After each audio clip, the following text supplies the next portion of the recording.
The Mystery of BELICENA VILLCA. Second Book. The Letter of BELICENA VILLCA. 34th Day. In the beginning of the 13th century, the plans of the White Fraternity seem to have been complying relentlessly, and notwithstanding they failed. What happened then? This was Dr. Setonal, the question exposed in the 18th day. The answer, that now you will be capable to understand more profoundly, affirmed that two exoteric causes and one esoteric and fundamental explained the failure. Synthetically, the esoteric causes were concentrated in two men of the history, Frederick II of Germany and Philip IV of France. However, they only expressed the action of some occult forces, which I have denominated the opposition of the Hyperborean wisdom. The first exoteric cause and the opposition of the Hyperborean wisdom have been already exposed. Now it is only missing, to complete the explanation, to show how the Circulus Demonicanis applies the coup of grace to the enemy strategy, directing against their plans the acts of Philip IV of France, the second exoteric cause. In 1223 died Philip II Augustus, a king anaesthetised by the Ghibeline, who remained indifferent during the crusade against the Cathars, and permitted the consolidation of the Order of the Temple in France. He would be succeeded by Louis VIII, the Lion, a monarch physical and spiritually weak, who would participate in 1226 in the Second Crusade against the Cathars, and would die the same year. Thenceforth, and until 1279, governs Louis IX, the Saint, who leaves settle the issue of the Languedoc, when he incorporated all the territories to the crown of France by the marriage, obliged, of the innate daughter of the Earl of Télestat, with his brother Alphonse of Poitiers. Then, the Guelph King of Aragon James I would confirm to Louis IX the territorial Occitanian conquests, conceding, in the Treaty of Corbeil of 1257, the rights of Aragon over Carcassonne, Rhodes, Lussac, Béziers, Albi, Narbonne, Nemours, Tellus, etc. Betraying with it the cause for which his father, Peter II, died in the Battle of Muret, fighting against Simon de Montfort. He would also give his daughter Isabel as wife of Philip III, son of Louis IX. Is that James I was such child that Peter II had given as hostage to Simon de Montfort for his education. Once Peter II died, a delegation of noble Catalans managed, before Innocent III, the return of the child, to which the Ghibeline Pope agreed with the condition that he would have to be educated by the Templar of Spain, that is, in the Mosone fortress, the same place where Barre and Bishar assassinated Lupo of Tharsis, Lamia and Rebus. James I was 6 years old when he was put in hands of the Templars, who would dedicate for many years brainwash and to convert him in an instrument of the synarchic policy. Must not surprise, then, that his unsupportive conduct with the cause of his father's death, neither the criticism poured in his book of memories about the acts of his father, very opposed to the Guelph politicai of James I, would be, instead, the behavior of his son Peter III, the Great, who would play entirely against the papal theocracy. Thence, when Louis IX, the Saint, died, in 1270, his son occupied the throne, Philip III, taking Isabel of Aragon as queen, sister of Peter III. In that age took place the events that I have mentioned yesterday, that's to say, the Catalana reconstructs the county of Tarseville, and Valentina falls in love with Pedro de Crete. Philip III would govern until 1285, date in which would be succeeded by Philip IV, the executor arm of the Demonicanis. But, what happens meanwhile, in the summit of the Ghibeline power, in other words, the papacy? To answer it would be necessary to go back to the death of Frederick II, when he was fighting in a success war against Innocent V, a war that threatened to end forever with the papal privileges. In these circumstances, the Ghibeline poisoned him, in 1250. But, the emperor had already caused an irreparable damage in the European political unity, and he was leaving in Italy a Ghibeline party strongly consolidated, that would not submit easily to the papal authority. It must be noted that the hate that the Gaulean experienced against the House of Swabia was only surpassed by the one that they professed for millenniums over the House of Tharsis. To that lineage, as this, they had sworn to destroy without mercy. Innocent III, and the next popes, decided to despoil the Hohenstaufen of all their rights on Italy, that's to say, in Rome, Naples and Sicily, and avoid that some member of that house could accede to the imperial throne. Frederick II was succeeded by his son Conrad IV, who was promptly excommunicated by Innocent IV. He died in 1253, leaving as heir to his unique son, the little Conrading, who had born in 1252. As regent of the child, governed Manfred of Sicily, natural son of Frederick II. Excellent general, this king continued the war undertaken by his father against the Gaulean papacy. He receives 3 excommunications of Urban IV, terrible arm of that period, but that not left dent in the powerful Saracen army that he formed. Manfred wins in every part a threat to conclude purify work of Frederick II. And for disgrace of Urban IV, he married his daughter Constance, with the King Peter III of Aragon. Is in that moment when the Gauleans decide to realize an ambitious maneuver, which would be initially successful but that finally would produce the ruin of their plans. They try to replace the House of Swabia of Germany, for the House of the Capet of France, in the extricate role of the plans of the White Fraternity. Even about what can be thought, the plan was not misbegotten due to, particularly strengthened, but also divided by the feudal character of their states. The German landowners could be easily debilitated in their imperial ambitions. In fact, the interregnum, the actual period in which didn't exist agreement to elect the King of Germany, could be indefinitely maintained. That would be, then, the occasion to support the King of France, and to assign him the role that in one time was entrusted to Frederick II. But the Gauls were not thinking in the present King Louis IX, strong personality, and difficult to manage, but his successor Philip III, the most weak and able to be influenced by the clerics of his court. Urban IV offers the throne of Sicily to Louis IX, but the King of France not accepts, because he considers legitimate the rights of the House of Swabia. Who accepts is his brother Charles of Anjou, Count of Provence. This knight, hero of the Crusades, wants to be king as his brothers and accepts to become the executioner of the House of Swabia. With his intervention in the matters of Italy, the Gauleans achieved to compromise France in their theocratic policy and to restore the power of the papacy according to the conception of Gregory VII and Innocent III. Then shall come, they suppose, the world government and the synarchy of the chosen people. According to the feudal organization of the Provençal, the lords only gave troops for 40 days, and with the condition to not transport them very far. Without being able to obtain nothing for that part, the Cistercian order financed, to Charles of Anjou, a mercenary army of 30,000 men. Such troop of adventurers without law enters in Italy in 1264, and defeats completely to Manfred in the Battle of Benevento. Then they would begin peerless massacres and pillages, only comparable to the barbarian invasions. In the aforementioned battle, a part of Manfred, many knights of the Ghibelline side lost their lives, amongst them the father of Roger of Loria, a child who, grown in the chamber of the King of Aragon, Peter III, because his mother was lady-in-waiting of the Queen Constance.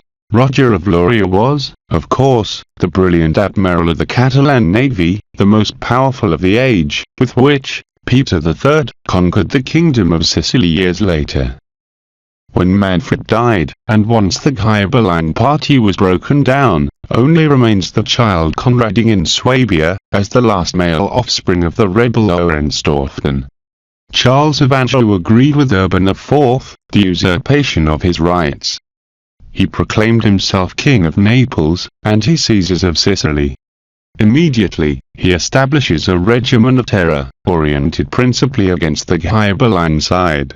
The expropriations of goods and titles, executions and deportations, occur continuously. In a little time the French are as hated as Saracens of the Holy Land. One of the most illustrious victims is John of Procida, the sage of the courts of Frederick II, and Manfred, member of a noble Ghibelline family, Lord of Salerno, of the Isle of Procida, and many counties. He would not be only despoiled from his goods and titles, but Charles of Anjou would commit a coward rape with his wife and daughter. He would only save his life thanks to the admirable prudence that he knew to deal with the Gallien Pope Urban IV. A huge outcry arises in the next years against the French domination. In 1268 Conradin, who, in the time counted with 16 years old, he goes to Italy at the head of an army of 10,000 men, trusting that in the peninsula would join him more troops. Charles annihilates him and Tagliacozzo, making pass a terrible torment to the knights that he takes prisoner. Conradin, the last Hohenstaufen, tries to embark and flee from Italy, but he is betrayed and guided to the power of Charles of Anjou.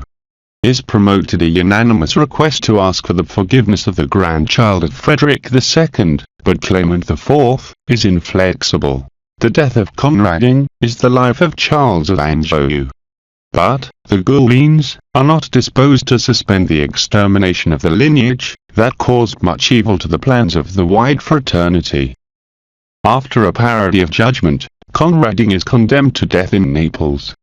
Before giving his head to the executioner, the child demonstrates his gallantry through a gesture that will mean, in short term, the virtual defeat of Charles of Anjou.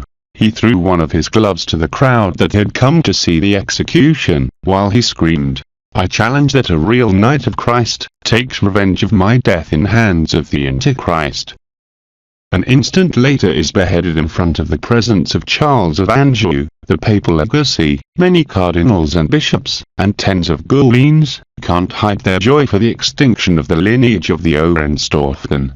In that moment only remained alive the King of Sardinia Enzo, son of Frederick II, but lifetime prisoner in a castle of Bologna since 1249, who would be soon poisoned for major security. However, the gesture of Conradin would not be in vain, due to, there were still knights disposed to fight against the satanic forces. The glove is picked by John of Procida, in name of Peter III of Aragon, husband of Constance of Swabia. The daughter of Manfred, and first cousin of Conradin, is now the legitimate heir of the rights that the House of Swabia has over the throne of their two Sicilies, and the unique hope of the Ghibelline party. It must be seen, in the deployed action, by John of Procida thence, another aspect of the opposition of the Hyperborean wisdom, to the plans of the wide fraternity, that is to say, the esoteric cause of the failure of those plans. In fact, the great Hyperborean initiate, took refuge in Aragon, with other illustrious persecuted by Charles of Anjou, and the Galliens, and then incorporating the Aragonese nobility. The king gave them many seigneuries in Valencia, from where he took contact with the Seculus Dominicanus and he integrated to their strategy. To him, more than anyone, corresponds the merit of have persuaded Peter III about the justice of the Ghibelline cause. For years this lord of the dock advises the king of Aragon about the matters of Italy, and plans the manner to conquer it. He was helped with enthusiastic animus by Constance, who wants to avenge his father Manfred and the destruction of her family, Roger of Lauria, Conrad Lansch, and other Sicilian knights not initiated.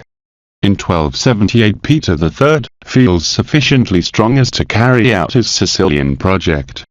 He sends then John of Procida in a secret mission to Italy and Middle East.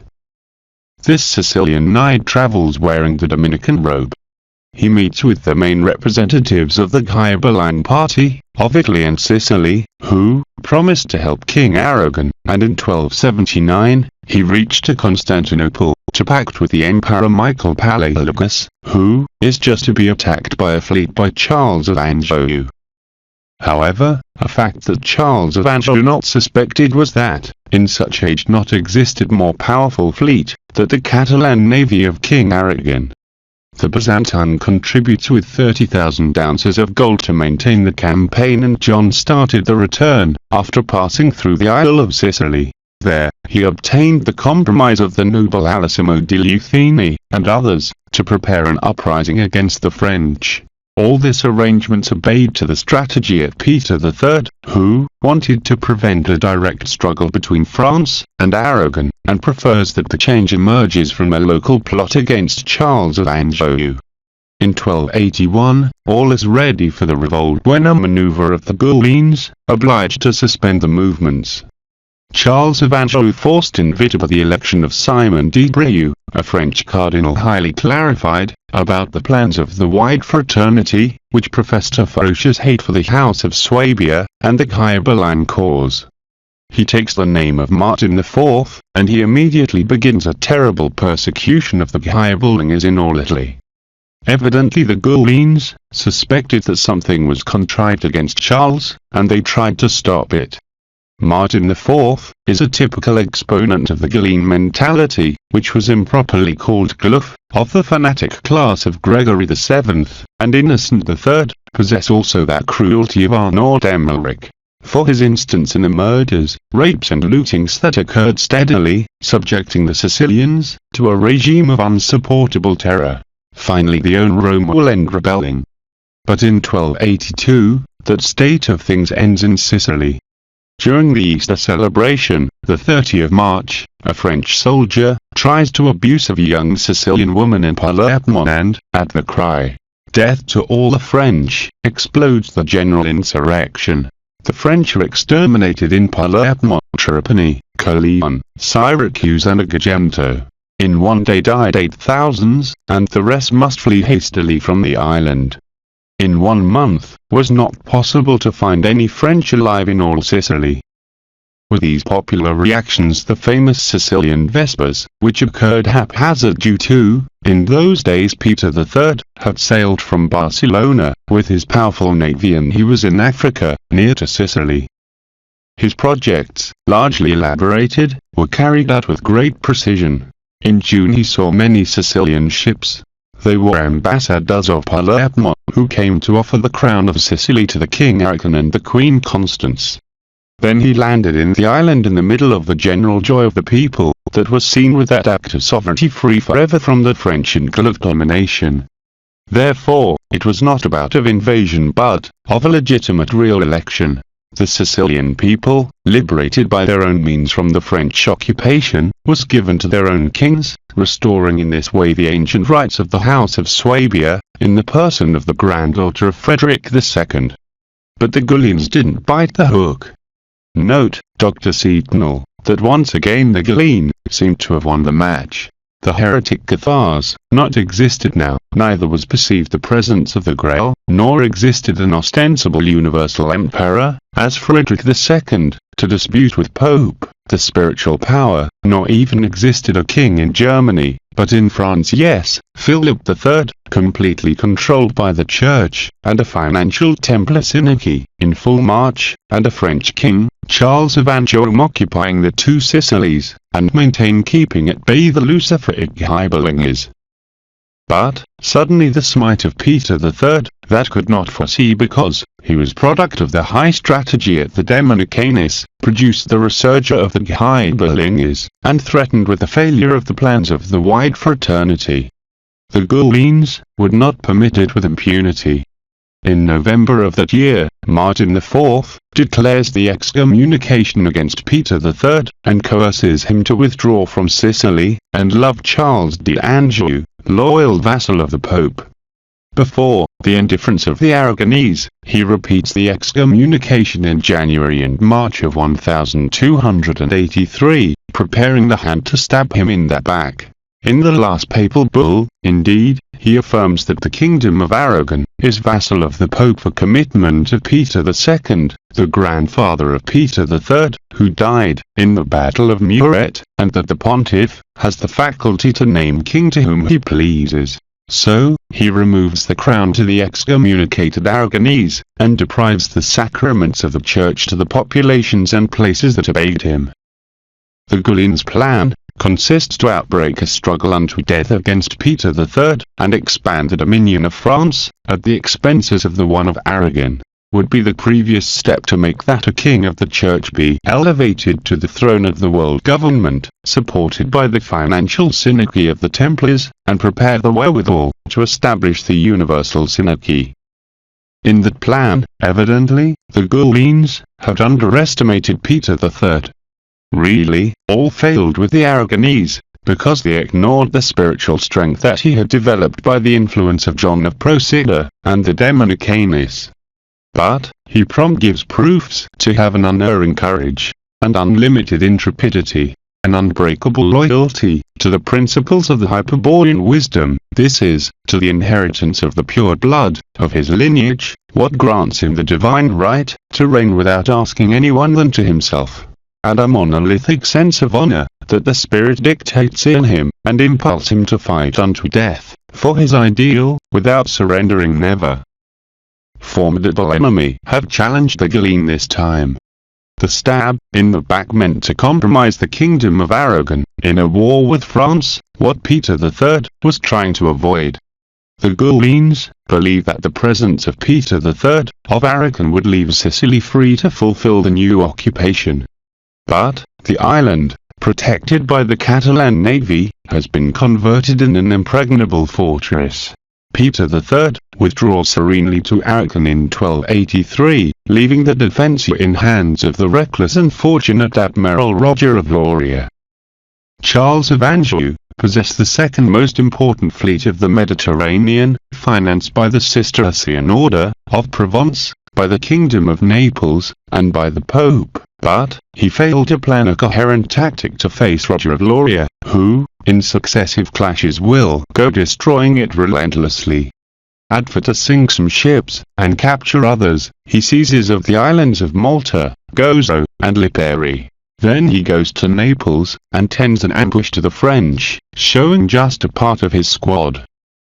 Charles of Anjou is absent and his son, Charles the Lame, Prince of Salerno, decides to respond to the challenge thinking in an easy victory. Then he begins the persecution of the Catalans, with all the available galleys, colliding with the rest of the enemy navy. That was the most important naval battle of the period, in which Roger of Loria sank a great number of French galleys, captured others, and only a few achieved to escape. The flagship not had the same luck, which was captured by Roger in person, and where was Charles the Lame, Jacob of Bressan, William Sendera, and other brave Provençal and Italian knights. The son of Charles of Anjou is taken prisoner to Sicily, where all claim his execution in vengeance for the death of Conradin. Nevertheless, oh, mystery of the Hyperborean spiritual noblesse! Is the Queen Constance who saved him, and then he was confined in Barcelona. Days after the defeat of his son Charles of Anjou arrived to Gaeta, but he not dared to attack the Spaniards. Roger took advantage of that indecision to devastate the garrison of Calabria, and to take many continental regions. In a short time Sicily disposes of a governor in Calabria that threats, now by land, the French dominion in Naples. But when Charles decides to send the rest of his navy to the coasts of Provence to support the advance of the King of France, his ships were taken between two fires in front of St. Paul, and completely defeated by Roger of Loria. That disaster, that costed 7,000 French lives, represented the end of the Neapolitan naval might of Charles of Anjou. To all this, Martin IV outbreaks in 1284 the strife that, he thinks, will be mortal for the Aragonese. Through a papal bull he offers the investitures of Aragon, Catalonia and Valencia to the King of France for one of his non-firstborn sons. Philip III accepts in the name of his son Charles of Valois and prepares to invade Aragon. The enormous warrior enterprise will be financed now by all the Church of France. And, as in times of the Cathars, Martin IV publishes a crusade against the excommunicated King of Aragon. The Benedictine orders, Gauleaniac, Cistercians, and Templars agitate the entire Europe, calling to fight for Christ, to cross against the abominable Ghibelline heresy of Peter III. Soon Philip III, who is also King of Navarre, gathers in that country an army integrated by 250,000 of infantry soldiers, and 50,000 in cavalry, formed principally by French, Picards, Telicids, Lombards, Bretons, Flemish, Burgundians, Provençals, Germans, English, etc. With the assistance of 4 Telicid monks, who revealed to Philip III a secret path through the Pyrenees, the Crusaders invade Catalonia in 1285.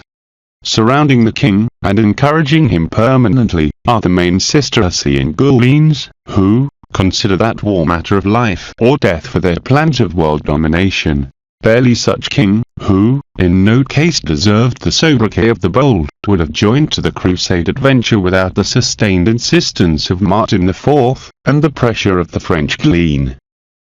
The papal legacy warns to Peter III that he must obey the pontiff, and give his kingdoms to the King of France, to what the Aragonese responds is easy to take, and give kingdoms that have cost nothing.